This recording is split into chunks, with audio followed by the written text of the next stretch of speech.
Vous savez, Parvatiji, même si vous avez dit que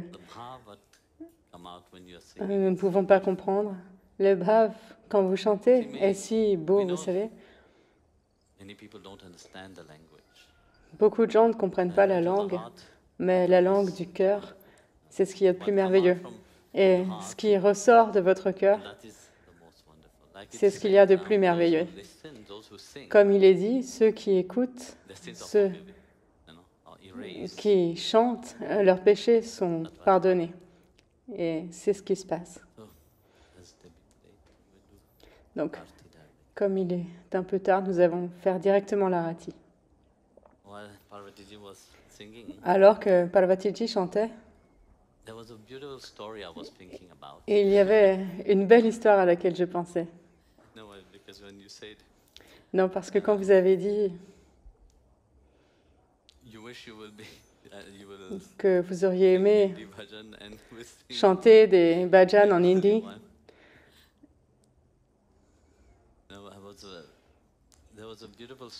il y avait une belle histoire d'un grand dévot du Seigneur Jagannath, Arjun était son nom. En fait, il venait du milieu militaire. Et vous savez, les militaires, très souvent, ils sont très durs. Mais sa femme était une grande dévote du Seigneur Jagannath. Alors un jour, il a quitté sa femme en disant « Écoute, ne me force à rien faire de religieux ou de spirituel. Toi, fais tes choses. Ça, c'est des choses de femme. Donc, toi, tu fais tes choses, mais ne me force pas à le faire. » Elle ne l'a jamais forcé. Donc, elle allait au Bhagavad Gita, elle écoutait les gloires du Seigneur Jagannath, de tous les saints.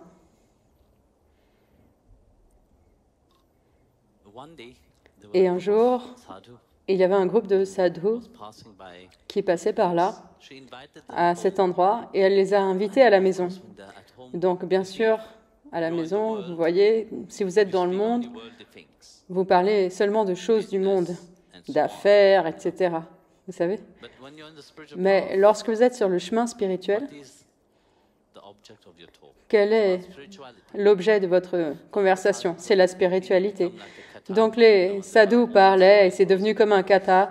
Ils étaient tellement immergés et cette joie, ce bonheur qui ressortait de ça, elle était très contente. Mais pendant ce temps-là, son mari est rentré à la maison. Il a vu cela et il était en colère. Il était tellement en colère qu'il a dit « Écoute, je m'en fiche si tu vas faire tes choses à l'extérieur, mais dans ma maison, sans rien me demander, tu as ramené tous ces gens ici. » Donc, avec politesse, il est allé voir les sadhus et leur a dit « S'il vous plaît, je vous respecte tous, faites vos affaires et allez-vous-en. » Alors, ils ont plié bagages et ils sont partis. Mais la femme est devenue tellement en colère. « Comment oses-tu faire ça ?» Donc, elle a dit, à partir de maintenant, je t'efface de mon cœur. Vous savez, ça ne veut pas dire qu'elle ne verrait plus son mari. Dans la tradition indienne, que fait-on? Elle s'est recouvert le visage avec son châle. À partir de maintenant, tu ne me regardes plus et je ne te regarde plus. Donc, à chaque fois qu'il passait, elle passait son châle par-dessus son visage. Parce que vous pouvez, à l'extérieur, vous pouvez garder vos distances avec quelqu'un. Mais si votre cœur lui-même n'est plus attaché à cette personne, c'est la plus grande distance qui existe en réalité. C'est pareil quand vous aimez quelqu'un. Peut-être que physiquement, la personne n'est pas là, mais votre cœur y est attaché. Combien de gens ont le cœur attaché à Bhagavan et néanmoins, ils ne savent pas si Bhagavan est là ou pas. mais à l'intérieur d'eux-mêmes, leur cœur est attaché à lui. Ça, c'est le véritable attachement, vous savez, le réel désir, le véritable amour, lorsque le cœur y est. Mais quand le cœur n'y est pas, alors, physiquement, vous pouvez être avec quelqu'un, mais il n'y a pas de relation. Donc, de la même manière, ils ont vécu leur vie, et alors, un jour, il passait par là. Il a entendu qu'un kata avait lieu, un discours spirituel avait lieu, et il s'est dit, « Ok, allons voir. Pourquoi est-ce que ma femme m'a laissé tomber à cause de ça? Il doit bien y avoir quelque chose. Vous êtes tous assis ici, pas sans raison. Regarde leur grand sourire. Il doit bien y avoir une raison. Et ce n'est pas à l'extérieur, c'est quelque chose qui est profond, à l'intérieur. Donc, de la même manière, il s'est aussi posé la question. Allons voir ce que ma femme voit en eux. Donc, il est allé s'asseoir là-bas. Quand il s'est assis là, que s'est-il passé? Quelque chose a changé en lui. Il s'est mis à réfléchir.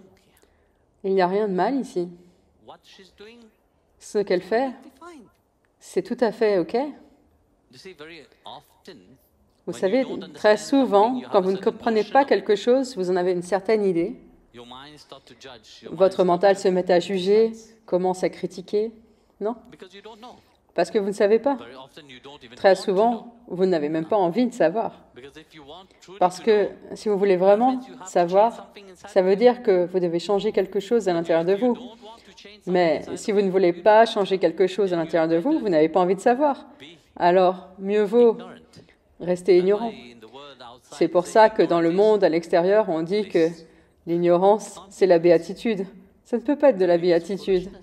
C'est la plus grande stupidité. Ça ne peut pas être de la béatitude. Donc, c'est ainsi qu'il a pensé que quelque chose se passait en lui. Un changement a commencé à se produire. Il a commencé à réfléchir, à utiliser son intelligence et a commencé à réfléchir là-dessus. Et alors qu'il réfléchissait et qu'il a commencé à écouter ce que disaient les sadhus, les saints, comme Krishna le dit dans la Gita à Arjuna, le bonheur dans le monde, tout le monde court après le bonheur. Mais le bonheur, si vous courez vers le bonheur, automatiquement, s'il y a du bonheur, il y aura de la tristesse. Ces deux choses vont main dans la main. Dans la Gita, ce que Bhagavan Krishna dit à Arjuna, c'est « ne cours pas après le bonheur ». Parce que si tu cours après le bonheur, tu es destiné plus tard à devenir malheureux. Ce que tu dois faire, c'est tout faire de manière paisible. Faites tout de sorte d'avoir cette profonde satisfaction d'avoir fait quelque chose. Si vous faites quelque chose sans avoir cette satisfaction, le bonheur ne peut pas venir. Donc, Krishna a dit à Arjuna, atteins la paix à l'intérieur de toi. Fais tout pour que tout soit fait avec cette attitude de paix. Et lorsque vous faites quelque chose dans cette attitude de paix, alors tout accourt vers vous. Le bonheur va courir vers vous. Vous n'avez pas besoin de courir vers le bonheur, vous n'avez rien besoin de faire pour être heureux. Le bonheur va venir de lui-même. Si vous êtes paisible, le bonheur sera là. Mais si vous n'êtes pas paisible, le bonheur ne sera pas là. C'est ce qu'a dit Bhagavan à Arjuna. Ne cours pas après le bonheur. Arrête de courir après quelque chose qui a une limitation. Donc c'est pareil, vous voyez, quand on écoute les bhajans, ce n'est pas juste être heureux à l'extérieur, mais quelque chose à l'intérieur a changé, quelque chose à l'intérieur de vous. Vous devenez plus paisible avec vous-même. Lorsque vous devenez paisible avec vous-même, tout à l'extérieur devient paisible. Vous arrivez à un point où on ne peut pas vous faire dévier. Vous savez que tout va bien. Vous voyez, on a la tendance à vouloir tout contrôler. Et quand ça va comme on avait envie, tout va bien. Mais quand ça ne va pas comme on le voulait, ça ne va pas bien. Voilà ce qu'est le bonheur et le malheur. Donc, ce que Bhagavan dit dans la Gita, dans le Bhagavad lui-même, on arrive au point où on ne peut pas se laisser faire par ce genre de choses. Sachez juste que tout est juste comme ça l'est et que tout va selon ma volonté. Il n'y a aucune imperfection dans la manière dont moi je veux les choses. Je vous prends tel que vous êtes et je vous amène là où vous devez aller. Et c'est parfait. Et cet état d'esprit, seul un dévot peut le comprendre. Parce que dans le monde extérieur, une personne du monde, pour elle, c'est très difficile à comprendre. Donc, voilà pourquoi la spiritualité est cette transformation de cet état d'esprit lui-même. Lorsque vous passez de là à là, mais cette claire confiance et cette clarté que oui, tout va bien. Je suis à un endroit dont on ne peut pas me déloger.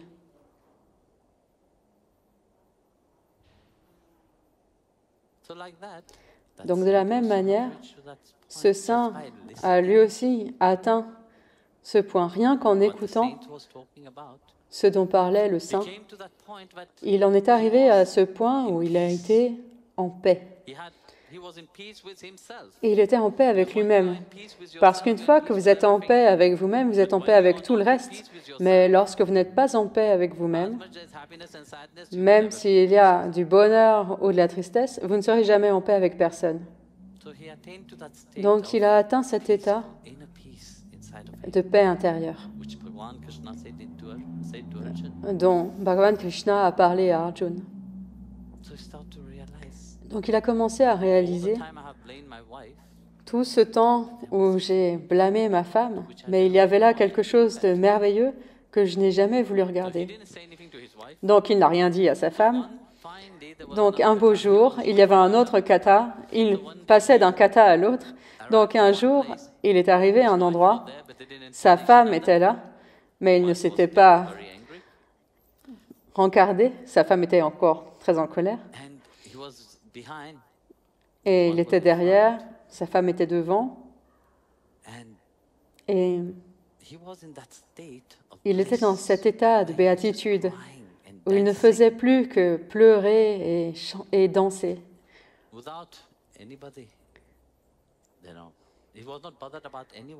Plus personne ne le préoccupait, ce que les gens pouvaient penser, pouvaient dire. Non, rien.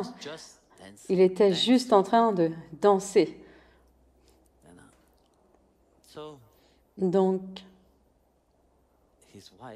sa femme a dit, tout le monde se retournait et regardait, parce que vous voyez, lorsque vous êtes dans un état pareil, c'est une autre sorte de danse qui a lieu à l'intérieur de vous. Donc, ils se sont tous retournés, et quand sa femme s'est retournée, elle a dit, ah, mais c'est mon mari, qu'est-ce qui lui est arrivé? Elle n'en croyait pas ses yeux. Mais elle n'a pas été le voir. Donc elle est rentrée chez elle et a attendu que son mari rentre. Donc cette fois, lorsque son mari est venu, son châle a été retiré de son visage. Son mari a dit « Hé, je suis ici, pourquoi est-ce que tu as enlevé ton voile ?» Elle a dit « Je pensais que tu n'aimais pas les dévots du Seigneur. C'est pour ça que je me suis recouverte. Mais maintenant, je t'ai vu. J'ai vu l'amour qui s'éveille en toi. Il n'y a plus besoin de ça. Alors son mari a dit, écoute ma chère, avant, je t'aimais beaucoup, mais c'était physique. Mais maintenant, je t'aime de manière différente. Ce n'est pas que tu te recouvres le visage ou non, mais c'est l'amour qui vient du cœur lui-même. Voilà comment je t'aime à présent. Ça n'a plus rien à voir avec l'extérieur, ça vient de l'intérieur. Donc l'amour, vous savez, très souvent on ne voit que l'extérieur, mais il ne s'agit pas de l'extérieur. Le véritable amour vient du cœur lui-même. C'est le cœur qui aime. Donc alors, ils ont réalisé qu'ils étaient maintenant de grands dévots et qu'ils n'avaient plus qu'un seul vœu. C'était aller à Jagannath, aller à Puri pour avoir le darshan de Jagannath. Et il a dit à sa femme, allons à Jagannath, avoir le darshan. À ce moment-là, c'était le chef des armées. Un soldat est arrivé avec une lettre disant que quelque chose d'urgent était arrivé et qu'il fallait partir en guerre. Donc, comme le mot venait du roi, il a dit « il faut que je fasse mon devoir ». Donc, il est parti en guerre. Vous voyez, à l'époque, à chaque fois qu'on partait en guerre, celui qui gagnait prenait tout. Tous les trésors, toutes les richesses des perdants. Donc, alors qu'il prenait tous les bijoux du roi tombé, il a remarqué un gros diamant.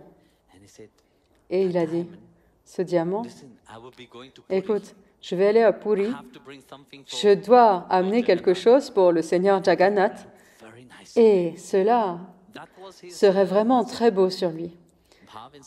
C'était la bave qu'il avait à l'intérieur de lui. Alors qu'a-t-il fait? Il l'a pris et l'a caché dans son turban. Et un soldat l'a vu. Et même s'il l'avait pris pour la bonne cause, ça restait un vol aux yeux du roi parce qu'il volait le roi. Donc le soldat est allé voir le roi et l'a dénoncé. Donc le roi l'a appelé et a dit, et comme le roi lui était cher et lui était apparenté, alors le roi ne voulait pas lui faire face directement. Donc ce qu'a dit le roi, cet homme, Arjun, avait l'habitude de prendre son déjeuner chez la sœur du roi. Donc le roi ne voulait pas lui demander directement parce qu'il se sentait pas très enclin à lui demander quelque chose alors qu'il était le roi. Donc il a demandé à sa sœur, écoute, cet homme vient manger chez toi tous les jours. Est-ce que tu peux régler cette histoire pour moi? Est-ce que tu peux l'empoisonner? Donc la sœur a été d'accord. Elle a mis du poison dans une très bonne nourriture et lui a offert. Et donc cet homme, Arjun, à chaque fois qu'il mangeait, d'abord, il nourrissait la fille de la sœur. À chaque fois qu'il allait manger là-bas, le premier morceau était offert à sa fille. Donc il a demandé à la sœur du roi, « Où est ta fille? Parce que c'est ma tradition de ne pas manger avant qu'elle ne mange. Parce que je la considère comme Jagadamba, la mère divine. Donc je lui donne à manger comme je donnerais à manger à la mère divine, et puis je peux manger moi-même. » Elle a dit, « Elle n'est pas là, elle est partie. » Il a dit, « Alors je vais attendre jusqu'à ce qu'elle revienne. » Donc, voyant, comment dire, combien il était loyal et combien il était véritablement dévoué à sa fille, qu'il considérait comme Jagadamba. Quelque chose a changé en elle. Elle a dit, « S'il vous plaît, ne mangez pas cette nourriture. » Pourquoi? Parce qu'il y a du poison dedans. J'ai mis du poison dedans parce que mon frère veut ce diamant que vous avez à l'intérieur de votre turban. S'il vous plaît, ne mangez pas. Et il a demandé, vous avez offert cela en tant que prasad, non? Alors il a dit, vous offrez du poison à Bhagavan? Alors c'est Mahaprasad.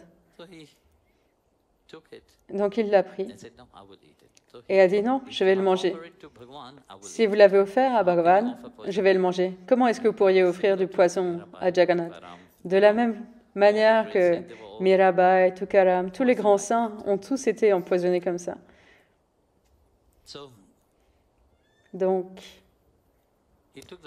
il a pris le prasad et alors qu'il mangeait, il rayonnait. Il était de plus en plus lumineux. Cette joie, cette béatitude s'éveillait de plus en plus. Alors elle est tombée à ses pieds et a dit, « S'il vous plaît, pardonnez-moi. Même si je voulais vous empoisonner, mais je vois que je ne peux pas faire cela. » Alors, les gardes sont arrivés, l'ont pris et l'ont emmené vers le roi.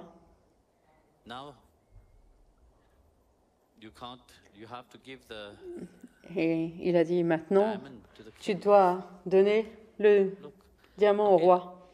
Il a dit, ok, je le donnerai, mais d'abord, si vous m'amenez au roi, je voudrais prendre un bain. Il y avait un étang, vous savez, devant tous les temples, il y a un étang. Je vais prendre un bain dans cet étang, tout d'abord. Donc il a été dans l'étang, il a pris le diamant, et devant tout le monde, il l'a mis dans l'étang. Il a dit, Jagannath, Seigneur, tu sais très bien que je ne l'ai pas pris pour moi, je l'ai pris pour toi. Je ne peux pas venir jusqu'à Puri pour te l'offrir. Alors toi, viens le récupérer toi-même. Donc il l'a jeté dans l'étang.